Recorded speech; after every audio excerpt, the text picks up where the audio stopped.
Hello E3 friends, welcome back to Expansive, and this is the Square Enix E3 2018 press conference. This is going to be a big one, I think. This one is on Monday, June the 11th. It's at 10 AM PST or 6 PM BST. Again, you can watch it on Twitch, Facebook, Twitter, and YouTube, and it's their first showcase since 2015, so they've clearly got a lot to talk about, and, well, we know they've got a lot to talk about, so let's dive right in. So, we can't really start this with anything but Shadow of the Tomb Raider. Well, we could, but this is the one we want to start with. So this is the third chapter in the reboot. Likely it's going to be the final part of a trilogy. It was announced in April this year and it's releasing on September the 14th. It's no longer a platform exclusive, or it's not going to come to any platform first. It's on PC, PS4 and Xbox One, and we're expecting a big E3 demo for this. It's likely going to be the focal part of their conference. It's obviously Rihanna Pratchett's back involved in it. The whole team, Crystal Dynamics, are doing their thing with it. It's looking great. It's a lot darker, a lot grittier than it has been before. So Shadow of the Tomb Raider, this was leaked a while ago, like even the title, like someone apparently had it open on their laptop on a tube. Why would you do that? Yeah, so this is one we've been waiting for a long time, and I loved the previous two Tomb Raider games, Rise and the original reboot, so I'm very much looking forward to seeing what Shadow of the Tomb Raider is going to do to kind of end this arc and see where we end up with Lara at the end of all of this. So that's going to be really cool. Another game that's releasing this year is Dragon Quest XI,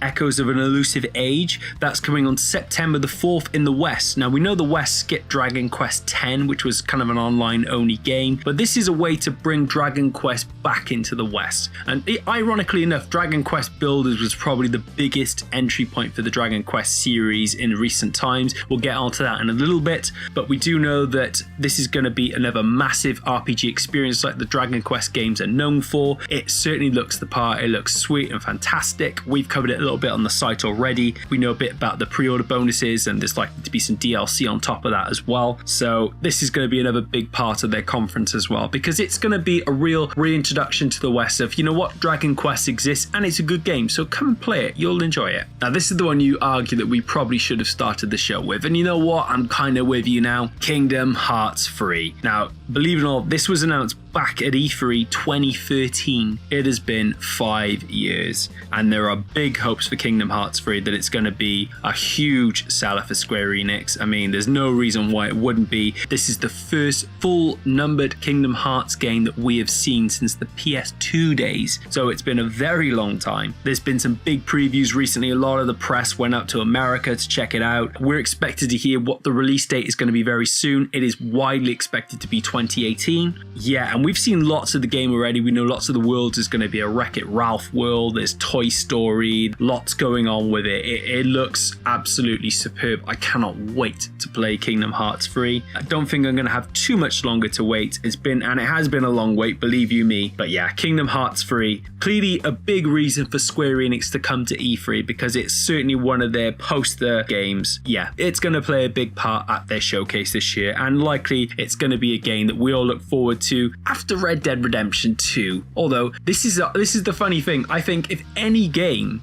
was to launch against Red Dead Redemption 2, and I wouldn't bet against Square doing it, it's Kingdom Hearts 3. I mean, which one of you anticipating more? You know, it's like it's that close for me anyway. It's huge. What a year we're gonna have for games. Anyway, going back to Dragon Quest Builders, I mentioned earlier. Obviously, we know Dragon Quest Builders 2 has been announced. It's coming out to all formats. We're probably gonna get a ton more details on this, probably a release date, and we're just gonna find out more about the game as well. Why it's different to Dragon Quest Builders 1, if it's better, if it's worse. I doubt it's going to be worse. We're going to find out a lot more about the game, so Dragon Quest Builders 2 will be a big part of the show too. And another one we're really excited for is Octopath Traveler, which is actually coming out on Switch exclusively, and this is going to tie into another point I'm going to make in just a moment about the Switch, but it's coming in July. It's got a lot of traction. The demo was really great fun. It's been doing really well. It's a game that Nintendo are banking on, and their third-party support being a huge driver of sales. This is going to be one of the big games this year, and that's a lot to say considering what is releasing this year. Octopath Traveler is looking pretty sweet. It's something I can't wait to dive and sink my teeth into. And Lost Sphere came out this year, and obviously it did okay, but I think this is the one that people have really been waiting for, so looking forward to seeing more about Octopath Traveler. And that kind of ties into what I was going to say about the Switch, because we now know that Square Enix have a dedicated studio for Switch games. Now, whether that means they're going to work on ports, whether that means they're going to work on new games. I don't know. But the fact is, Square Enix see a lot of legs on the Switch. They think the Switch has got a decent lifespan and they think it's worth continuing to work on, as do many other big developers at this point. So I wouldn't be surprised if we see some other Switch announcements made, perhaps even some ports of some exciting games. We might even see Tomb Raider pop up on there and Rise of the Tomb Raider. That'd be pretty sweet. And then it may announce then that they're going to work on trying to bring Shadow over as well at some point. I don't know. But, you know, there's clearly a lot of love for Switch at Square Enix right now, and Octopath Traveler seems to me like it's just going to be the start of that love. Now, I don't know if you can really call this speculation on this game at this point, because it has basically been announced without actually Square Enix coming on stage saying, Just Cause 4! It's basically been announced. Okay, I'll tell you why. Walmart Canada, first of all, God bless them, we all love Walmart Canada at this point. They announced Rage 2, right, as we mentioned in the Bethesda thing. But they also announced a bunch of other games, like Splinter Cell, like, I don't know, Just Cause 4? Yeah, Just Cause 4 was all part of that. And by Bethesda kind of confirming that their leak was right about Rage 2, they also kind of confirmed that Just Cause 4 was probably in development too. Naughty, naughty Bethesda. And as if that wasn't enough, Steam have leaked a product page on their marketplace, which reveals the existence of the game. Oh, and by the way, it mentions Rico Rodriguez by name entering a jungle terrain. Yeah, that sounds pretty much to me like Just Cause 4 is happening. We already know that Avalanche Studios are going to be E3 already because they're working on Rage 2, and Just Cause 3 arrived in 2015, so it's been a couple of years. So yeah, this one won't be a big surprise, but it's hard to say it's speculation at this point because it's basically fact. But yeah, Just Cause 4, expect to see it at E3, that's all I'm going to say. Another game you should probably expect to see something on at E3 is the Final Fantasy VII Remake. Now, this was unveiled during Sony's E3 press conference, and ever since it's been a little bit quiet. We do know that there are things happening. Things have been happening gradually in the background. It's probably about time for Sony to say something on the matter, and they probably have got a few things they can show us now outside of little tiny bits of concept art and a little tiny trailer which shows Cloud, walking around with his big sword. And we've seen the images of Tifa come out quite recently as well. So it's suggestion that more details are imminent.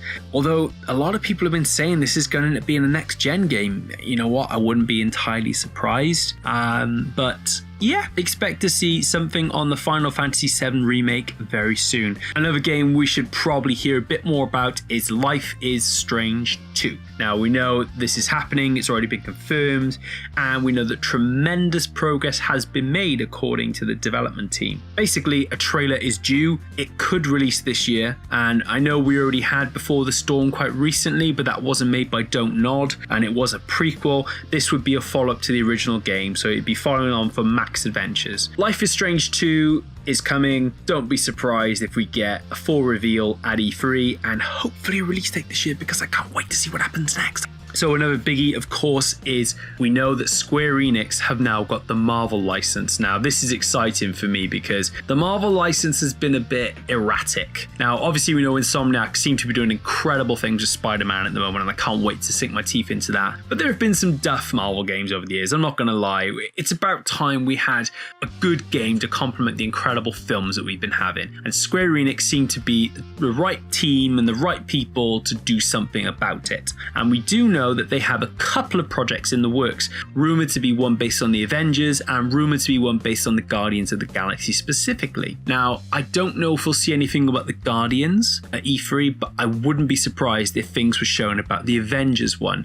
I mean, we've obviously had Avengers has just come out in theaters, Avengers 4 then is coming out next year, so it might make sense for Square to have something ready for the final as we know it then, Avengers film. And this has actually been gaining a bit more traction recently as well. Good old 4chan have leaked some details, and 4chan, believe it or not, have actually been quite right about a lot of the details of this E3. So I wouldn't be surprised. But what they've actually said is that this Avengers project is actually a reimagining of Marvel Ultimate Alliance, which to me is actually quite interesting and exciting. Interesting because Marvel Ultimate Alliance is an Activision project. Why would Square Enix be following in their footsteps of reimagining Activision's original vision? How odd is that? But it's also exciting because I actually really did like those games, and if done properly, they could be excellent. And it seems like a great format for the Avengers. And what the 4chan leak actually goes on to say is that Scarlet Witch, along with Captain America and I believe Iron Man,